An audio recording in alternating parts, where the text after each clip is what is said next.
Bienvenue pour cette présentation du côté obscur de la force. Alors avant de me présenter, j'aimerais savoir à qui j'ai affaire en quelque sorte. La question serait, est-ce que vous avez déjà fait du conteneur Windows ou est-ce que vous l'envisagez? Cool. Il y a quelques personnes intéressées pour la suite du coup. Alors, brièvement, d'où je viens, j'ai été développeur, j'ai monté un business de réalité virtuelle il y a 4 ans de ça, qui a duré 3 ans et qui tourne toujours d'ailleurs. J'ai toujours été un ops, ça a toujours été ma passion, toujours ce que j'ai aimé faire. J'ai été pas mal de fois manager et responsable d'équipe. Et puis dernièrement, j'ai lancé des activités. Donc tout ça pour dire que peut-être, histoire de faire le buzzword du jour, je suis peut-être un entrepreneur-ops. Voilà, le but c'était de faire rigoler. Aujourd'hui, je suis managing partner chez Enix. Il y a un de mes collègues Romain qui est là-bas, qui est un de mes associés. Et puis on opère des services donc managés dans l'orchestration de conteneurs, virtualisation et réseau. Alors, pour ce talk que vous pouvez retrouver en ligne, avec le QR code qui est là, on va parler donc en premier lieu du pourquoi parler maintenant de Windows et de Kubernetes, pourquoi c'est maintenant qu'il faut en parler, comment installer un nœud Windows pour le faire joindre un cluster Kubernetes, implémenter un web service sur notre cluster hybride, parler de volume persistant, quelques notes, des choses à garder en tête, et puis une conclusion qui va nous aider à savoir si c'est prod ready ou non. Je vous laisse le QR code 2 secondes.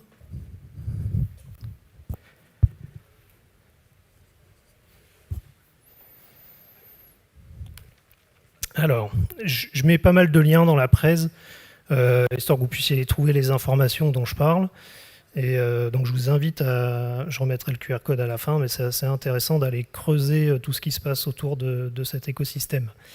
En termes de pourquoi c'est le bon moment, il faut comprendre un peu d'où on vient. Donc les premières fois où les conteneurs se sont lancés sur Windows, c'était pas des conteneurs Microsoft, c'était pas des conteneurs Windows, c'était des conteneurs Linux.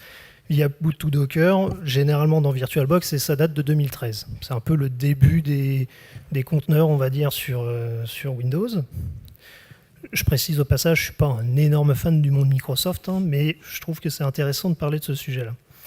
Il y a Docker for Windows qui est arrivé ensuite en 2016, avec un aspect isolation des conteneurs, la couche de virtualisation Hyper-V. Et puis, Microsoft a lancé avec Docker les conteneurs Windows en 2016 en se basant sur Windows Server 2016. C'est la première version d'un OS de Microsoft qui implémente les conteneurs Windows, basés sur Windows. Ça, c'était en septembre 2016. Alors, ce qui s'est passé peu de temps après, c'est que dans le monde, cette fois-ci, non pas Docker des conteneurs, mais Kubernetes, la version 1.5 en décembre 2016, donc quelques mois après, a fourni un support alpha de nœuds Windows permettant de faire tourner des conteneurs Windows dans un cluster Kubernetes. La bêta est arrivée avec la 1.9 en 2018. Et puis on a eu très dernièrement, voilà pourquoi c'est le bon moment d'en parler, la version 1.14 de Kubernetes qui passe en GA les conteneurs Windows et les nœuds Windows au sein d'un cluster. Donc ça date d'avril. Aujourd'hui, vous le verrez, on est en 1.14.2 et la 1.15 est sur le point d'arriver. Alors, il y avait un beau message, qui est une bonne intro pour la présentation. Le GA de Kubernetes 1.14, c'est Delivers Production Level Support for Windows Nodes and Windows Containers. Production Level Support, ça implique plusieurs choses. Ça veut dire que c'est peut-être bien prod ready, mais surtout qu'ils vont faire tous les efforts nécessaires pour que ça le soit. Si jamais il y a des bugs qui peuvent apparaître, ils vont déployer de l'énergie à les corriger le plus rapidement possible. On va se poser la question par la suite, est-ce que c'est bien suffisant pour faire de la prod? Alors, après Windows Server 2016, il s'est passé pas mal de choses. En juin 2017, Microsoft a annoncé ce qui s'appelle les Semi-Annual Channel Release. Ça veut dire que toutes les mi-années à peu près, ils vont réaliser une nouvelle version de Windows Server intermédiaire qui supporte notamment des conteneurs qui vont nous intéresser. Vous allez le voir, les serveurs core et les nano-serveurs, mais pour une durée très limitée. C'est-à-dire, on n'a plus seulement Windows Server 2016, on a également Windows Server 17.09. Donc c'est une version juste après, mais qui a une durée de vie courte. Si je prends une image, je peux prendre Ubuntu, sur lequel vous avez du 16.04, 18.04, qui sont des releases qui vont durer dans le temps, mais sur lesquels vous allez avoir des 18.10 qui vont être maintenus peu de temps. Ben, on retrouve un peu la même chose dans le monde Microsoft finalement. Et ce qui nous intéresse le plus important, c'est évidemment, je suis désolé, ça me dérange de m'entendre respirer, mais ce qui nous intéresse le plus, c'est les versions qui ont un long-term support.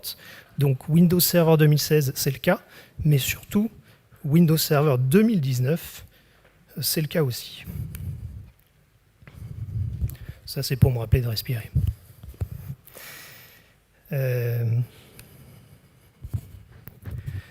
Alors là, je vous passe les changelogs un peu de ce qui s'est passé donc, dans le monde de Windows Server, juste pour bien comprendre l'environnement. Puis après, on va parler de comment on l'installe et comment ça marche et de voir un petit peu à quel point c'est sec ou pas.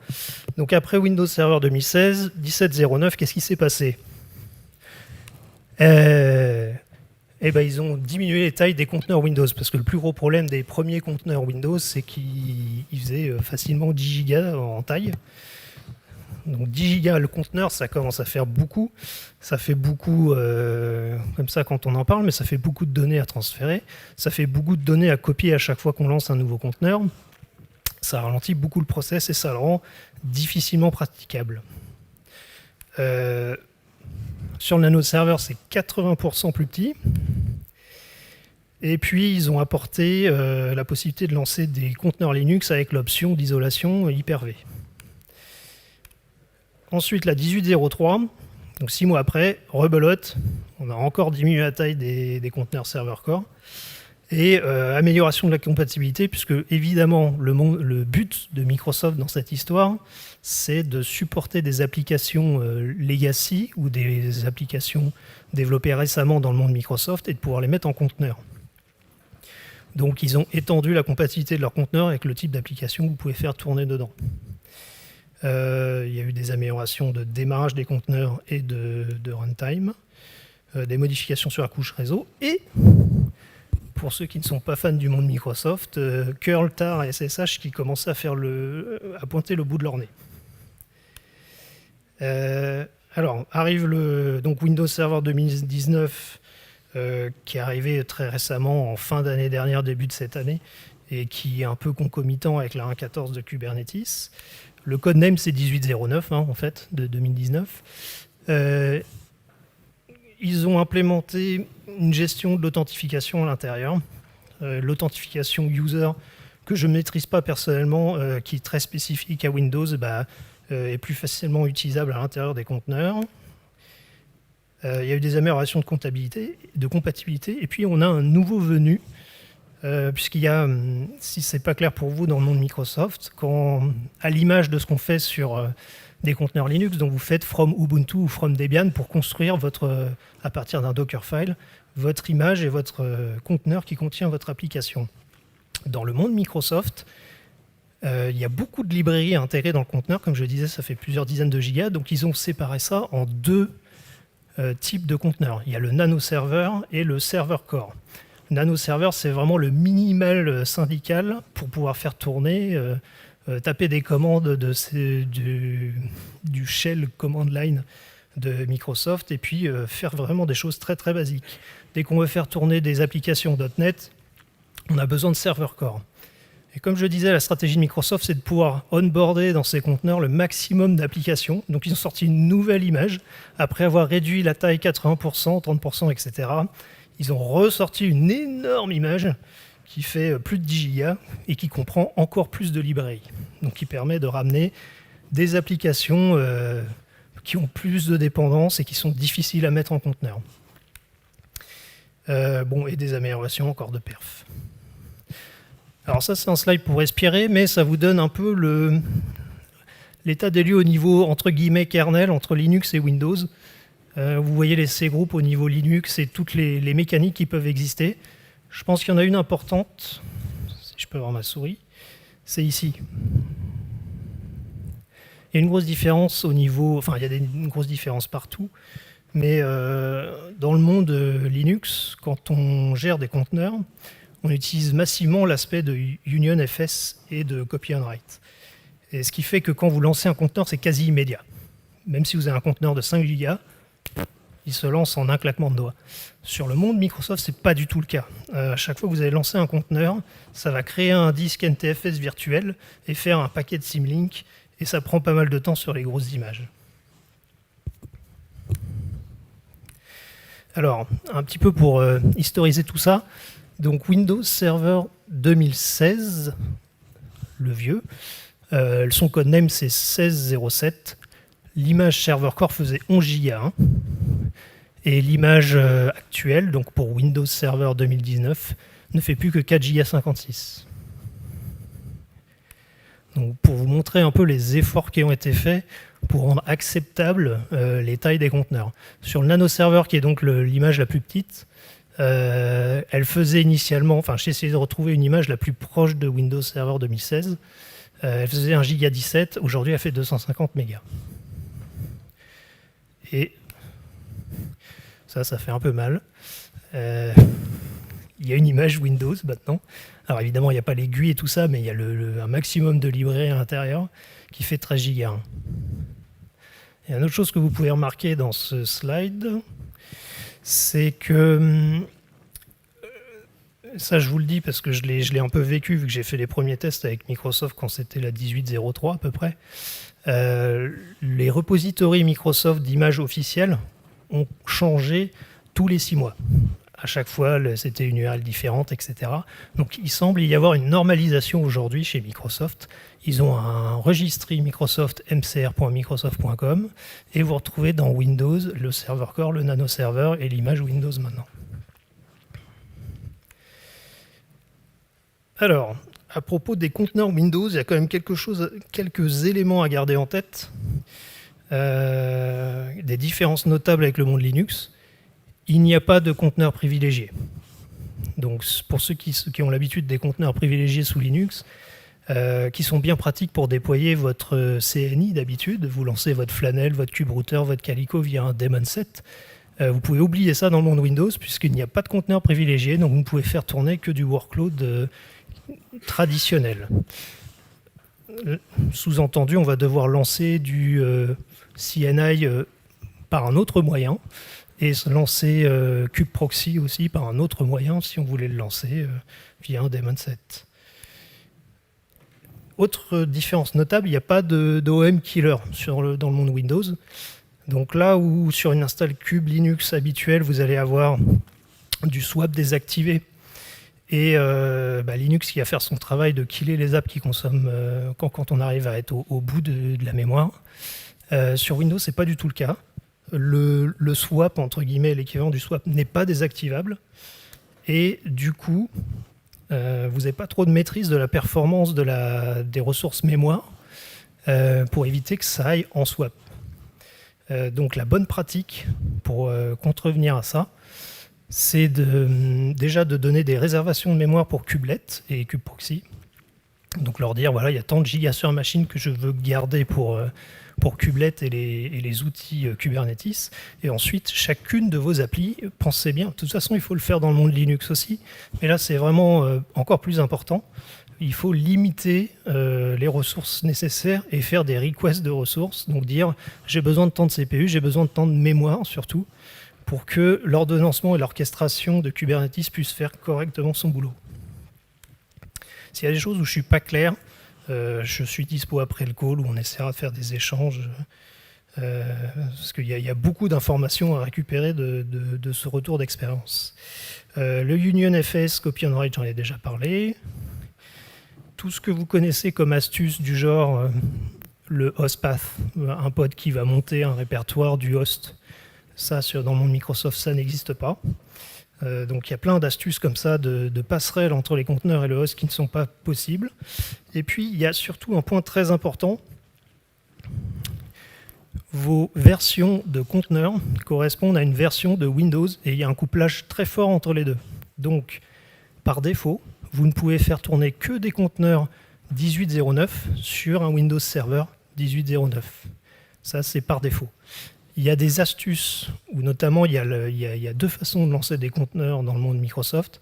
Vous les lancez comme on va dire des conteneurs Linux à peu près, ou bien vous les lancez dans des mini Superlight VM. Ça s'appelle l'isolation Hyper-V. Donc ça utilise les solutions de virtualisation de Microsoft pour segmenter un peu l'espace dans le kernel. Et vous pouvez, grâce à Hyper-V, donc quand vous lancez en isolation Hyper-V, utiliser des plus vieilles images de conteneurs Windows sur un serveur plus récent. Pour autant, ça n'est pas magique, ça ne permet pas de gérer n'importe quelle version dans n'importe quel sens.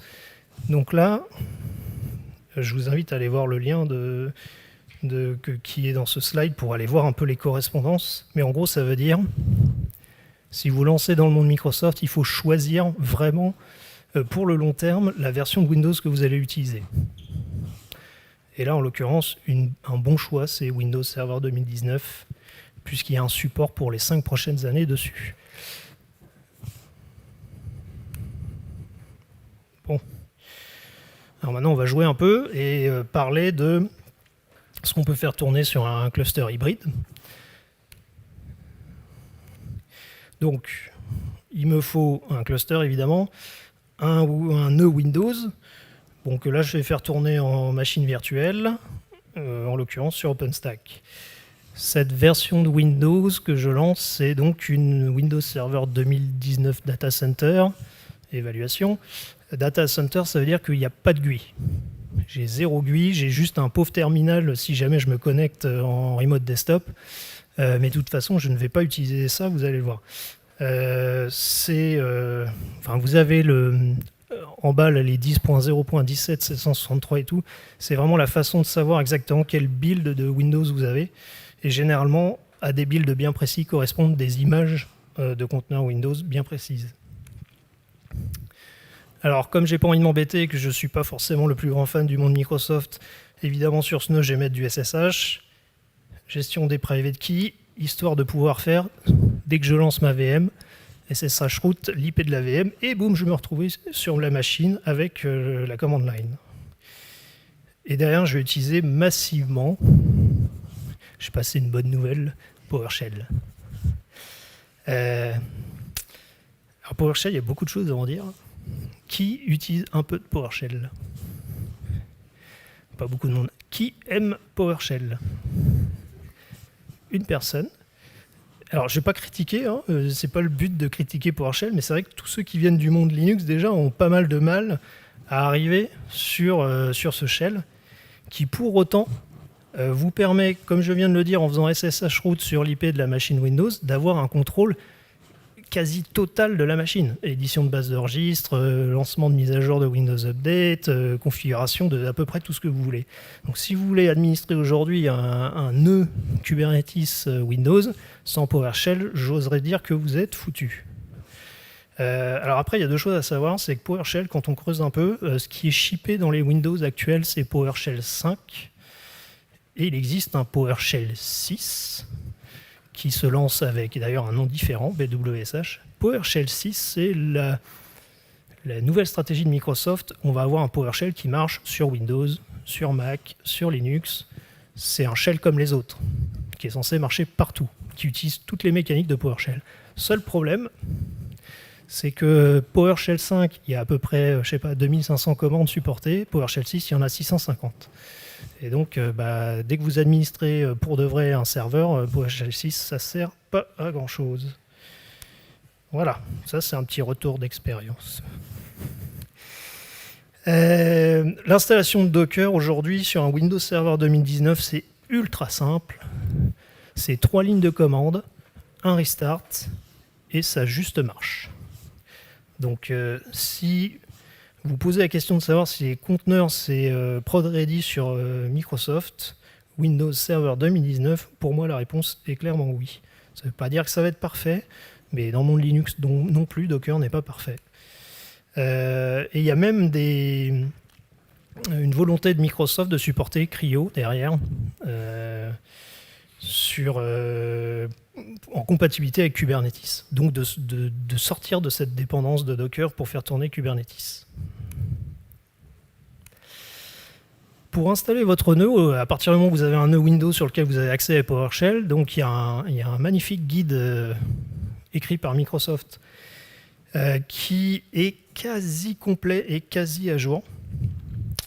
Quasi parce qu'il y a des choses à en redire forcément, mais franchement on est très proche de l'idéal, donc ça j'étais agréablement surpris, qui contient notamment un lien vers un beau zip avec quelques binaires clés, donc kubelet typiquement, kubeproxy, et puis un CNI qui va nous intéresser dans le cadre du test, qui s'appelle Flanneld, que vous connaissez, qui marche sur Linux sans problème, et qui implémente dans cette version-là le VXLAN.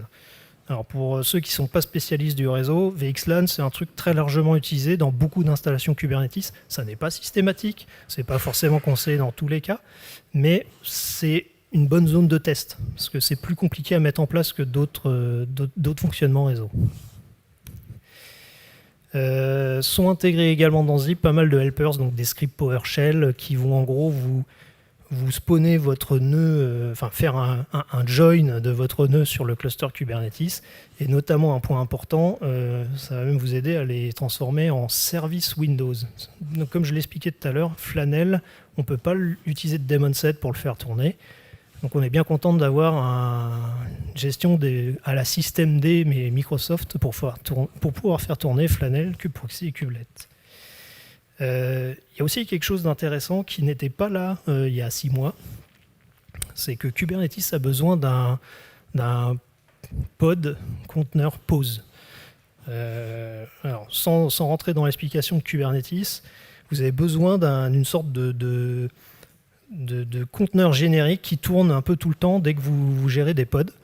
Et avant, ils en shippaient même pas, Microsoft. Donc vous étiez bon pour créer vous-même ce conteneur-là et le builder, et voilà. Et ben maintenant, il y en a un sur mcr.microsoft.com/k8s, core pause.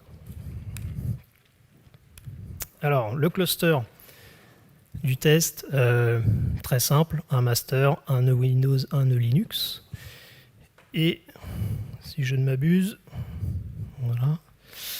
Les choses plus intéressantes, donc j'ai de la Debian et du Windows Server, j'ai bien le build qui est indiqué, et j'ai la version de Docker. Là, en l'occurrence, c'est exactement la même version de Docker, mais ce n'était même pas voulu.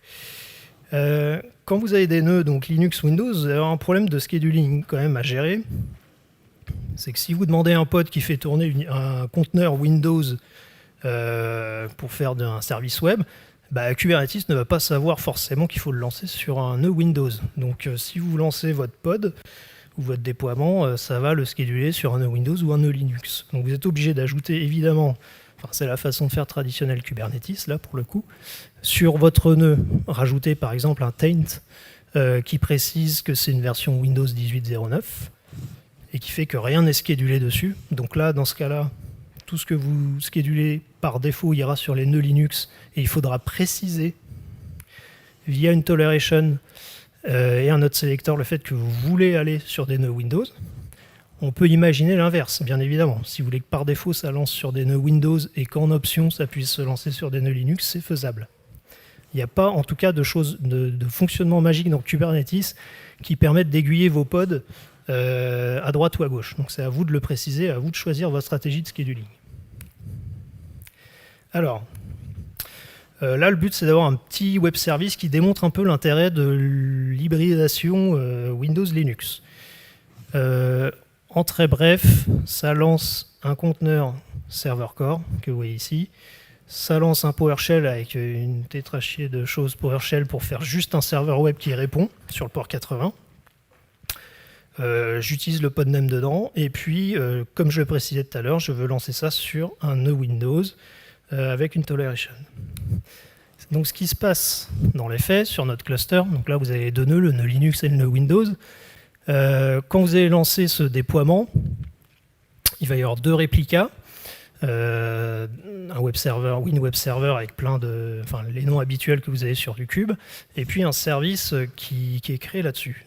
bon, première chose intéressante, on peut avec les services faire du node port et c'est censé marcher. Alors, j'ai pas spécialement de démo pendant cette presse, mais si tout se passe bien, je dois pouvoir accéder à mon nœud Windows sur le node port qui est sur le port 30225. Ouais, ça marche. Donc là, si je me remets en full screen, j'ai un des deux pods qui m'a répondu. Et si je m'excite un peu, voilà, des fois ça change de pod, vous pouvez le voir. Donc ça, j'ai un service en node port qui fonctionne juste sur le nœud Windows, pas de problème. Raté. Alors,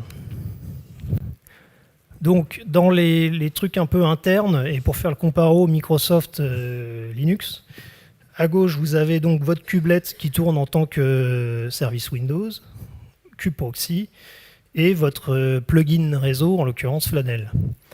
Sur un Linux, on aurait quelque chose d'un petit peu différent avec du static pod, pas forcément du static pod pour kubeproxy, en tout cas du daemon set pour Flanel, et puis probablement kubelet qui tourne via systemd. Donc là, ce qu'on voit, c'est que les services Windows, et pas les services Kubernetes, les services Windows, c'est un peu l'image du systemd, et on a juste moins de flexibilité, donc on ne peut pas lancer, encore une fois, des conteneurs privilégiés. Alors, dans l'hybridation, du coup, vu que j'ai du VXLAN et tout Kubernetes qui fonctionne, aucun problème pour mettre un reverse proxy ou du routage niveau 7, autrement dit, via trafic, par exemple. Ça me permet d'y accéder depuis l'extérieur avec des manipulations de noms si je le souhaite. Mais cas un petit peu plus intéressant, on peut ajouter un cert manager et tout d'un coup avoir de la terminaison SSL avec gestion de certificats automatiques qui est gérée par tout l'écosystème cloud native habituel qu'on a sur Linux devant notre service Microsoft. Et donc, si ça fonctionne, je dois pouvoir mettre WinWeb Server, un truc comme ça. Voilà, c'est ça, mais en HTTPS, s'il vous plaît. Ça fonctionne. Et là, ce que je voudrais vous montrer, c'est donc le certificat qui est accroché. Si vous êtes familier avec Chrome, donc là le petit crochet, le petit cadenas HTTPS, c'est-à-dire que tout va bien, le certificat est valide, etc. Et donc là, si je regarde le certificat, a été créé par Let's Encrypt le 2 juin, ça veut dire que je bossais dimanche. Tiens, comme c'est bizarre. Et donc là, vous vous retrouvez avec le même service, mais je reload et des fois on tombe sur un pod ou sur un autre. Avec une terminaison SSL qui est gérée par le monde Linux.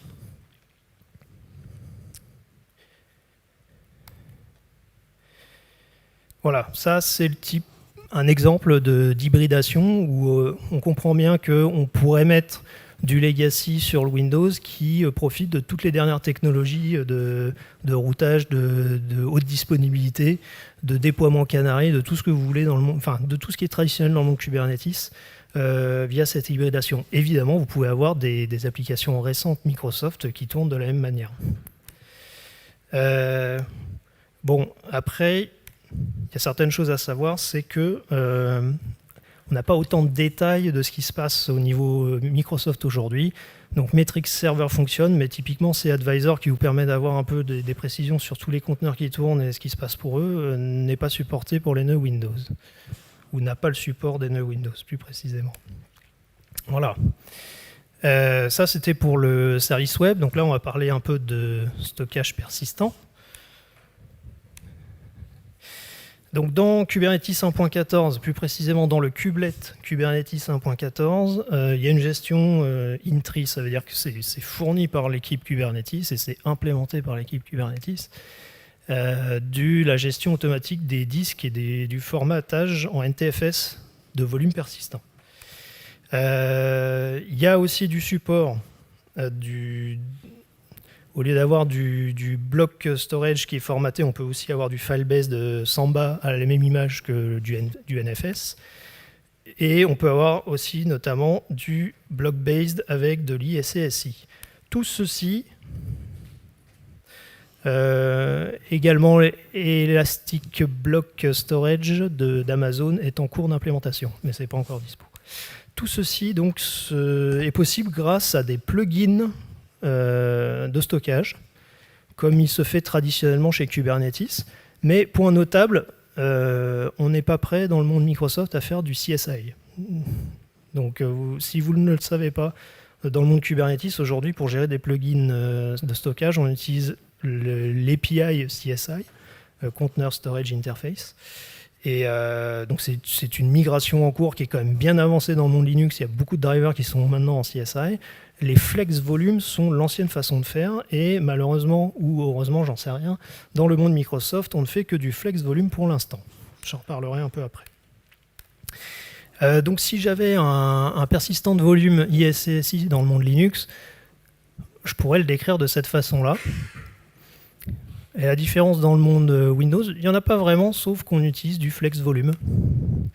Donc au lieu de mettre ISCSI, je suis obligé de mettre flex volume, un driver. Je veux que ça soit du NTFS et puis les informations ISCSI. Bon, point au passage, le flex volume Microsoft ISCSI ne supporte pas plusieurs portails. Donc si vous avez des bêtes de stockage ISCSI en multipath, c'est dommage. Bon, pour voir un peu comment ça se passe, mais ça c'est traditionnel du monde Kubernetes, hein, c'est pas spécifique à Windows. Donc si je déclare un pod qui requiert un persistant de volume,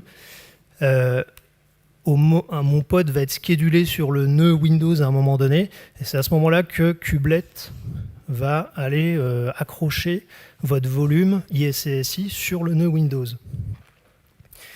Ce qu'il va faire ensuite, c'est si c'est pas formaté, il va le formater en NTFS, et ensuite il va démarrer vraiment le pod avec ce nouveau file system qui vient d'être créé. Alors le feedback. Franchement, dans mes premiers tests, ça marchait super bien. J'étais très content. J'étais étonné d'avoir autant de simplicité. Un conteneur nano serveur qui pèse que 250 mégas, qui me permet d'avoir de la donnée partagée, persistante, que je peux réutiliser, et voilà, super. Jusqu'à ce que je commence à avoir des problèmes. Et en fait, ces problèmes-là, ils viennent tout simplement du fait que ces plugins flex volume qui sont fournis, ISCSI et SMB, sont en fait très très simplistes. C'est version 0.02, ça date de mai 2018, et on sent que il y a encore un peu de boulot. Donc là, le problème que j'avais, je vous l'explique vite fait.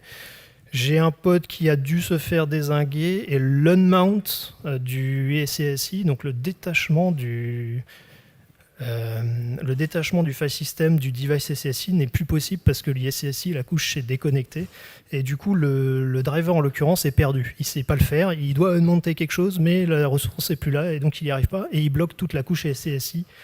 En tout cas, le plugin ISCSI se coince à ce niveau-là. Et là où je me retrouve bien dans la panade pour faire une démo ou quoi que ce soit, puisque quand je l'avais et qu'il marchait, je fais « yes, c'est bon !» Je suis allé prendre un thé, et puis je me suis lancé dans des discussions avec d'autres personnes, et j'ai arrêté de bosser sur mon talk. Puis quand je suis revenu plus tard, ça marchait plus. Et puis il ne me restait pas forcément beaucoup de temps pour le troubleshooter. Ça m'a quand même permis de voir plusieurs choses. J'ai vraiment malmené un peu ce setup, et ce qu'il en ressort, c'est quoi ? C'est qu'en gros, les services kubelet, kubeproxy et Flannel, il y a beaucoup d'helpers, il y a beaucoup de scripting autour de ces outils pour les faire tourner aujourd'hui, mais on arrive à le troubleshooter comme on troubleshoot un nœud Linux, dans le sens où on arrive souvent à retomber sur ses pattes, et on arrive souvent à trouver d'où vient le problème. Sur l'aspect stockage persistant, c'est plus compliqué, parce qu'il y a encore moins de personnes qui l'utilisent, il y a moins d'infos sur Internet, et puis c'est des couches qui peuvent être compliquées, l'ISCSI c'est un peu particulier. Du coup, ça me permet de dessiner un peu l'écosystème d'un cluster avec des nœuds Windows. Et en gras, c'est ce qui est pour moi vraiment sec et solide aujourd'hui. Donc Kubernetes, c'est sec et solide. Docker sur Windows, c'est sec et solide. Cryo sur Windows, ça n'est probablement pas encore. Flannel, ça ne l'est pas encore. Tout ce qui est CSI, ça n'existe pas, donc on est bon pour utiliser des flex volumes. Voilà. Donc quand on avait le message en début de présentation où on disait delivers, blablabla, production, support, on parlait de kubelet et de kube proxy, mais pas de tout le reste. Flannel, ça ne fait pas partie du scope de Kubernetes. Et les plugins de stockage persistant non plus. De toute façon, j'ai presque fini donc, la présentation. Je pense que si vous êtes intéressé par que ce soit l'hybridation ou avoir des nœuds Windows dans du cluster Kubernetes, suivez le SIG Windows, il est ultra intéressant. À la KubeCon, il y avait des talks vraiment précis de l'avancement. Et on sent à quel point il y a une volonté et de l'énergie qui est dépensée par Microsoft pour transformer son écosystème, son système d'exploitation pour accueillir les conteneurs. C'était d'ailleurs ce qui a justifié pour moi de faire un talk autour de ça, c'est qu'il y a énormément d'énergie dépensée et on est très proche d'un truc qui marche vraiment bien. Un petit mot sur les licences, parce qu'il y a des licences dans le monde Microsoft. Bon, je ne vais pas poser la question qui aime ça, parce que je connais déjà la réponse. Sur les licences, en fait, très simplement, les conteneurs qui tournent sur un nœud Windows héritent de la licence du nœud. Donc c'est très simple, vous n'avez pas de licence particulière pour vos conteneurs, vous bénéficiez de votre licence du nœud. Ça veut aussi dire qu'il y a probablement, on ne verra jamais arriver des conteneurs Windows sur Linux. Ça, c'est un peu la mauvaise nouvelle. Et je suis autant triste que vous d'en être conscient. Point à noter aussi, Rancher 2.3, une version alpha qui supporte les nœuds Windows. Donc si vous avez envie de cruncher un peu et d'utiliser dans des cas réels des nœuds Windows, à partir de Rancher 2.3, c'est possible. C'était possible en 2.1, mais là, ils utilisent donc Kubernetes 1.14, Windows Server 2019 et tout ça. Ça vous donne aussi une autre indication, ça veut dire que ça intéresse pas mal de gens, ça veut dire aussi qu'il y a des gens qui vont travailler autour, et donc ça va se solidifier encore plus. Les conteneurs privilégiés, selon le SIG Windows, là. Donc si vous intéressez au working group, à l'interest group Windows, probablement en 2020, il y aura des prémices de conteneurs privilégiés. Objectivement, pour faire de la prod, vous n'en avez pas besoin, mais c'est quand même beaucoup plus sympa à maintenir à partir du moment où c'est là. Et puis, un mot à propos du Container Storage Interface. Container Storage Interface utilise beaucoup les sockets Unix et pas mal de syscalls spécifiques au monde Linux, et du coup, ils s'arrachent les cheveux pour implémenter ça dans le monde Microsoft. Ça va arriver, mais probablement ça va leur prendre 1-2 années avant d'arriver à sortir des choses en CSI qui soient propres. Alors, la conclusion, c'est le dernier slide. Est-ce que c'est prod ready? Alors déjà, l'installation, on est habitué dans le monde Linux à avoir du KubeADM et des wrappers type KubeSpray, KOps et tout ça. Sur Windows, c'est du do-it-yourself, hein, c'est du bricolage. Même le zip qui est fourni avec les scripts helper, c'est pas du tout rassurant. Ça veut donc dire que si vous voulez faire de la prod, il faut que vous ayez de l'expertise en interne et que vous mainteniez vous-même votre installation de Windows et que vous y passiez un peu de temps, parce que c'est pas du tout packagé. En ce qui concerne le réseau, donc on est habituellement, tout ce qui est CNI, on est habitué à du Calico, Flannel, KubeRouter, des choses comme ça. Là, vous n'avez que 2 options en gros. Soit des routes statiques au niveau du nœud Windows, soit Flannel qui permet de faire du VXLAN ou bien du Host Gateway. Donc vous avez un support vraiment basique. J'ai pas eu de problème avec, mais ça mériterait d'être testé bien violemment avant de considérer que c'est prod ready. Sur le stockage persistant, ça n'est clairement pas prod ready. Ça veut donc dire qu'il faut se limiter pour de la prod à du stateless. Sur les metrics, qui sont un point important quand on opère du workload dans un cluster cube, on a l'équivalent du node exporter, mais on n'a pas de C-advisor, donc on a des metrics, on en a, mais pas autant que sur du monde Linux. Et le logging, ça va, dans le sens où la plupart des logs se passent via le système d'event log Microsoft et qu'il y a pas mal d'outils qui permettent de récupérer ces event logs Microsoft et de les remonter. Bon, il ne faut quand même pas oublier qu'il y a beaucoup de choses qui ne sont pas sèches, mais par contre, tout ce qui est orchestration, relançage d'applications quand elles merdent, gestion des réplicas, gestion des déploiements, des services, de tout ce que vous voulez, tout ça, ça marche nickel. Donc malgré le fait qu'il y ait des composants qui ne soient pas secs, il ne faut pas oublier que c'est un énorme gain pour ceux qui souhaitent déplacer des applications Microsoft dans le monde Kubernetes et dans le monde des conteneurs. Là, il est enfin possible d'orchestrer des applications Microsoft à la sauce conteneur, à la sauce Kubernetes, et ça fonctionne. Franchement, quand j'ai vu mes pods marcher, que je les ai shootés, que c'est revenu et tout, et que j'avais le node port qui fonctionnait, je fais c'est un peu le même effet que quand on se met à Kubernetes et qu'on a nos premières stacks applicatives un peu compliquées qui marchent. Donc ce que je dirais pour finir, le mot de la fin, est-ce que c'est prod ready aujourd'hui? Non. Par contre, si vous envisagez de le faire, je vous conseille de démarrer les travaux tout de suite, de commencer à faire passer en conteneur vos applications et de commencer à tester du déploiement sur un cluster avec des nœuds Windows, parce que probablement d'ici 6 mois ou 1 an, ça sera bon. Voilà, c'est un petit peu le mot de la fin. Et je vous remercie pour avoir tenu bon pendant une demi-heure sur le monde Microsoft. Oui. Cette question, ils envisagent quand même le support des Daemon 7 pour déployer Alors, j'ai pas été précis dans ce que j'ai dit et je m'en excuse. Donc, est-ce qu'ils envisagent le support des Daemon 7? En fait, les Daemon 7 fonctionnent très bien, mais souvent, tu utilises le Daemon 7 pour faire tourner des trucs un peu particuliers qui ont besoin de droits privilégiés. Et tous ces trucs-là, tu ne peux pas le faire.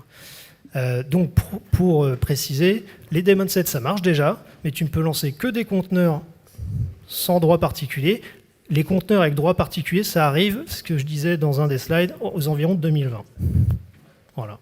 Je ne sais pas si j'ai répondu à ta question. Ça simplifie quand même bien le déploiement. Ouais. Est-ce qu'il y a des courageux avec des questions sur Microsoft et à quel point ça marche bien ou ça marche pas bien? Ou des questions un peu challenge, quoi. Ouais, mais pourquoi est-ce qu'on voudrait faire du... Ah, voilà. Tout à l'heure, vous disiez qu'il n'y avait pas forcément de GUI. Est-ce que du coup, il y en a des conteneurs avec du GUI qui fonctionnent ou pas? Alors, il y a plusieurs réponses à cette question. Je parlais de Windows Server 2019 qui n'a pas aucune GUI, qui a juste une GUI complètement vide. Il n'y a pas d'explorateur, pas d'e-explore, pas d'explorateur de fichiers, il y a juste un terminal. Donc ça, c'est la couche Windows Server 2019. Dans le monde du conteneur, franchement, ce n'est pas prévu pour t'afficher de l'applicatif ou quoi que ce soit. Donc, je ne suis pas sûr de comprendre ta question. Est-ce que tu veux dire monitorer mes conteneurs avec une interface graphique ou est-ce que tu veux dire avoir une appli avec une GUI qui est lancée dans un conteneur? L'appli avec un GUI dans un conteneur, je n'ai jamais testé, je n'ai pas regardé. Probablement, ça ne marche pas.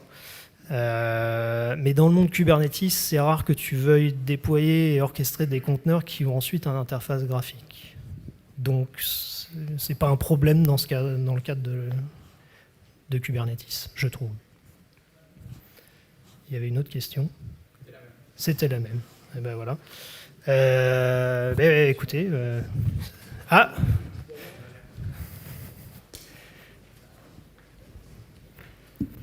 Oui, bonjour. Donc, merci pour le talk. Juste un truc que j'ai peut-être pas bien compris. Du coup, le Flanel, dès que tu fais tourner sur Windows, c'est lui qui opère sur le VXLAN, c'est ça? Avec le Flanel de... Oui, alors tu déploies ton Flanel sur ton cluster Kubernetes et donc ça va déployer via un daemon set. Ça va lancer des conteneurs privilégiés sur les nœuds Linux. Et par contre, ça va rien scheduler du tout sur ton nœud Windows. Ou en tout cas, il faut que tu t'assures que ça ne le schedule pas puisque c'est des conteneurs Linux. Et tu es obligé de prendre une appli Flanel spéciale Microsoft qui ne tourne pas dans du conteneur, que tu fais tourner à part sur ton nœud Windows. Ok, il faut faire attention aux versions pour la compatibilité ou... Ouais, c'est le Flanel D 0.11 qui est tagué avec tout ce monde Kubernetes 1.14, Windows Server 2019 et qui fonctionne avec le VXLAN. Donc la 0.11, c'est la dernière en date. Hein. Il y a une pré-release de la 0.12, je crois, mais c'est pas encore sorti.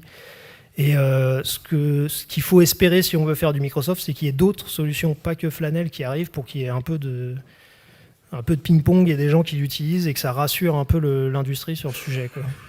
Ok. Et un truc que je ne suis pas sûr d'avoir vu, est-ce qu'un service peut aller parler à un pod sur Linux et un pod sous Windows? Oui. Ouais, ok. Ouais, ce que dans le web service dont on parlait là,